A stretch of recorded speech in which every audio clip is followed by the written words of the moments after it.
I had an interesting question the other day come in, actually from Daniel Russell. Shout out to Daniel Russell for some great questions. And it came in the form of this.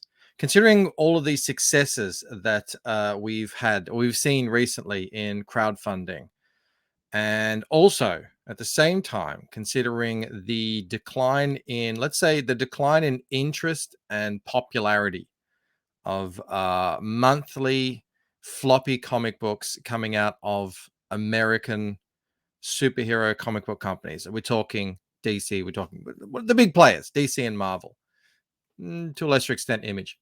What if these big players entered the crowdfunding space? And I've been thinking about this now for a couple of days, mulling it over, letting it go through my head. And it's sort of, I think the place to start with it is you got to look at what's driving the crowdfunding to become, such a more popular option, and what's causing the interest in American superhero monthly periodicals to wane. And it comes down to, is it the model or is it the content? I think a good place to start is with the recent figures that came out from Comic-Con, the 2021 figures. Now, at first glance, these numbers look great, and they actually are great. It's fantastic. If you're interested in putting pictures onto a page and telling a story, yeah, these are good numbers to look at. Now, the devil, of course, is in the details. It does look good, but it only looks good to certain people who are doing certain things in a certain way.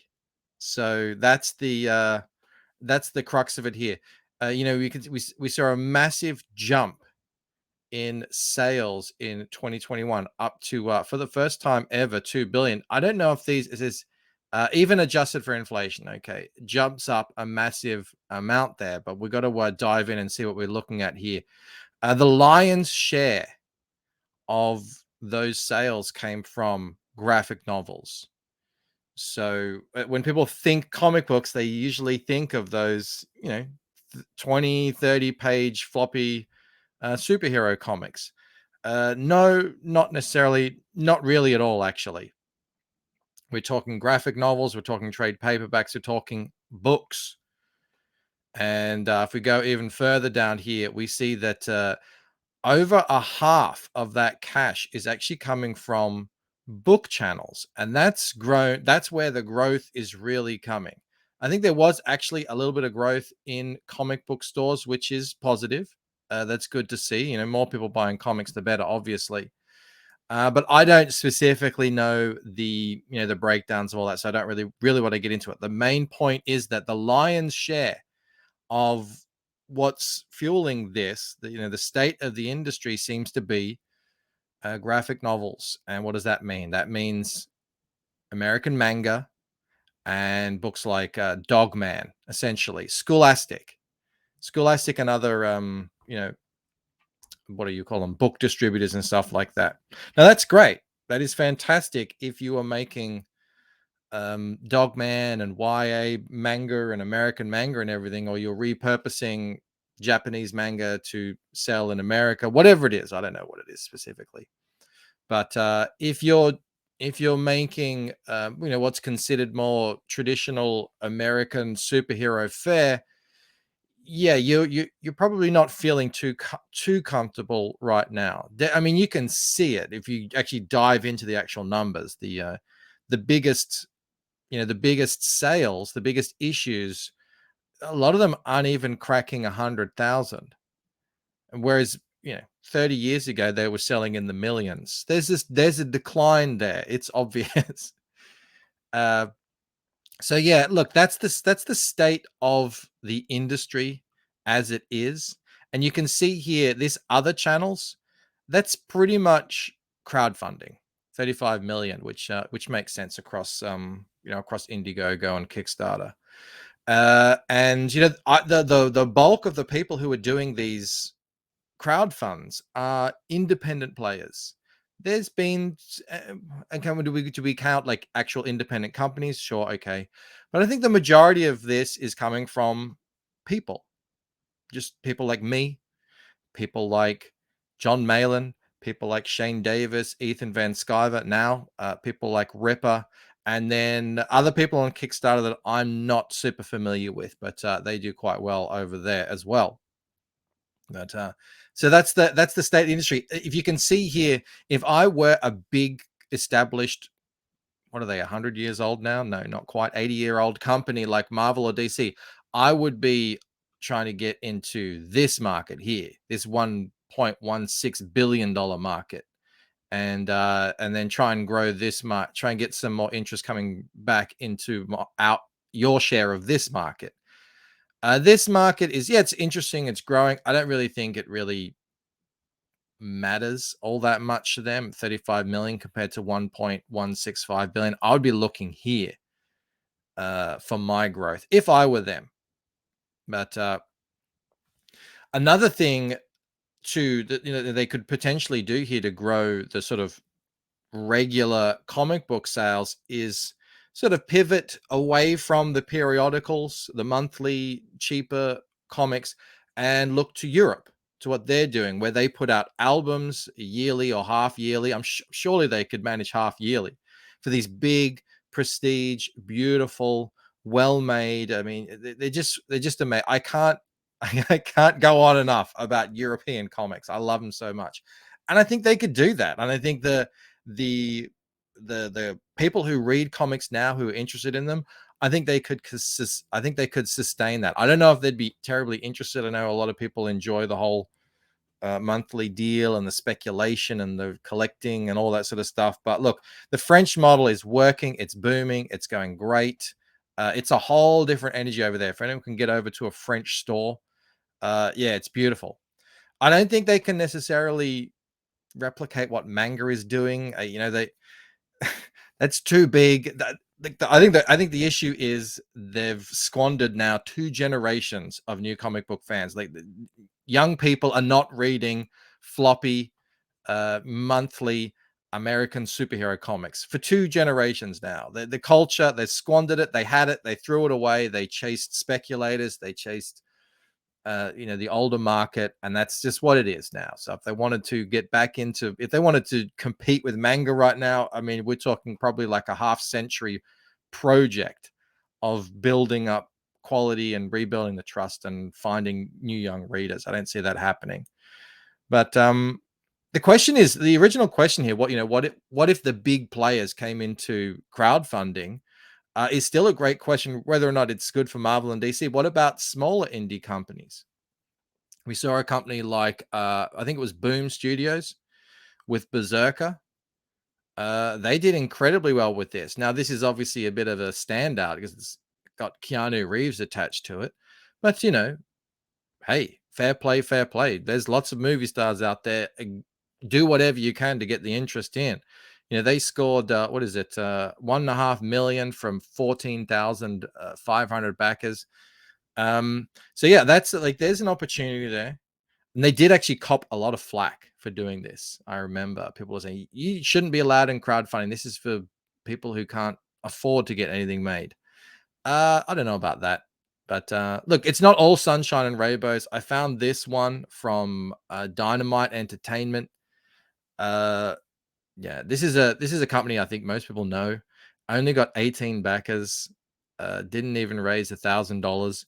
So it just goes to show, just because your company has a name that's known out there in the industry, doesn't necessarily mean if you run a crowdfund, people are going to flock to you as opposed to anyone else. Pretty much, you're not just going to come in here and take over. Like, you've got to bring something that people want. People want Keanu Reeves, clearly. So I think, yeah, I think the better opportunity here is not necessarily for companies to get into crowdfunding. It's for individuals, the big players in the industry individually. Here's Scott Snyder's. He managed to snag 4,000 backers and 218,000 on his Kickstarter. And some people might think, hey, that's crap. He's Scott Snyder. He should be having 1 million. It doesn't work like that. Like there's overlap between the people who buy from local comic book stores and people who buy crowdfunder books. Sure, there's overlap, but I really get the sense that they're different markets, and then you have to approach them differently. And look, I think I don't know if this is Scott's first foray step into crowdfunding, but I think 200,000 is pretty respectable for a first go at it. Saw the same thing with Sean Gordon Murphy. What is this in American dollars? 266,000 from 3,000 backers. Anyone who's tried to crowdfund themselves, and you're just like me, nobody without a name beforehand, we would kill for these kind of numbers. But these guys are some of the biggest guys working in comics today. So it's like people expect them to then enter the crowdfunding space and be the biggest players there. It doesn't work like that. Like I said, it's a whole different thing. Now, having said that, this fella did quite well for himself. Everything I'm saying here does not apply to Todd McFarlane. That's the rule. Everyone except Todd McFarlane. Unless your name is Todd McFarlane, then yeah, listen to this video. If you're Todd McFarlane, don't worry about it. You're good. Yeah, he put out a Spawn figure and raised $3.5 million from 23,000. The difference here clearly is Spawn is a known character, probably one of the most popular characters, definitely maybe the most popular character, new character to come out in the last 40 or so years. Whereas Plot Holes and what is this? Nocterra, new IPs. So that's the lesson, I think. Don't necessarily think that because you're the hot shit, you're the big man on campus over in the mainstream. You're working on Batman, you're working on Superman, whatever it may be. The fans like Batman. The fans like Superman. They like Spider-Man. They like Spawn. They don't necessarily love you. They like. I'm sure they like you. I'm sure they like you well enough. But it's a different ball game over here. Different indeed. If you want to become a big player, unless your name is Todd McFarlane, you're probably going to have to delve into YouTube. You have to do things. Things are done differently over here in crowdfunding. Let's take a look at Ethan Van Sciver. This is just one campaign, 1.2 million. Now, Cyberfrog was a known character. I didn't know of it, and I was collecting comics at the time, but a lot of people did know of it. Not as popular as Spawn, but look at this. This is just one campaign, and Ethan's raised, I think, 5 million over the last 4 years selling Cyberfrog. Young Ripper, Eric July, in a week, over $2.5 million. How are they doing this? Well, it's their YouTube presence. It's the new way of doing things. The old guard is the old guard. Welcome to the new guard in crowdfunding. And these guys have really, better than anyone else, I'd say, capitalized on YouTube to sell comic books to a whole new reading market here. Now, what does that mean, though? That means you got to bring your opinions. You got to roll with the punches. People are going to light you up if you put your face out there on YouTube and you're popular. But it also means increased transparency. Look, we see these numbers right here. You can see exactly how many backers. You can find out exactly how many copies have been sold, and that's different. Like, that doesn't exist necessarily in in the direct market, where we only know sales to stores. We don't know exactly how many people are actually buying these things. And traditionally, a lot of professionals have displayed an unwillingness, a lack of capability of jumping onto YouTube and expressing themselves and being the normal person, and leveraging this platform to boost sales through fan interaction. People actually have to like you if you're going to be doing this.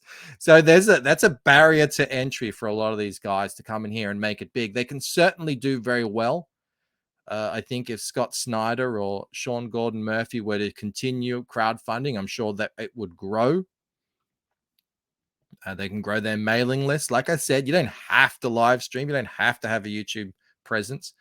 But I think if you want to be one of these guys, these are the top dogs in crowdfunding. Yeah, you probably want to get out there and get involved on YouTube. And look, the benefits are clear as day. I think crowdfunding is the fastest growing and most exciting corner of the industry right now. It's the things that are happening in here. It's just we don't know the possibilities, and it's super excited to be part of it, and I expect seeing more people getting involved. Speaking of crowdfunding, I have my own follow-up graphic novel that's coming out soon. I'm working on it right now. It's called The Lucent Painted Death. I will leave the link in the description. Please do go sign up for it. I'm trying to get to 1,000 signups. That would be incredible. I'm not one of these big players yet, but I'm hungry and I want to get there one day. And you guys are going to help me get there, hopefully, as long as you like my book. Guys, that's it for the video. Please do like, subscribe, consider becoming a member. That's it from me. I'll see you tomorrow with another one. All right, guys. Bye.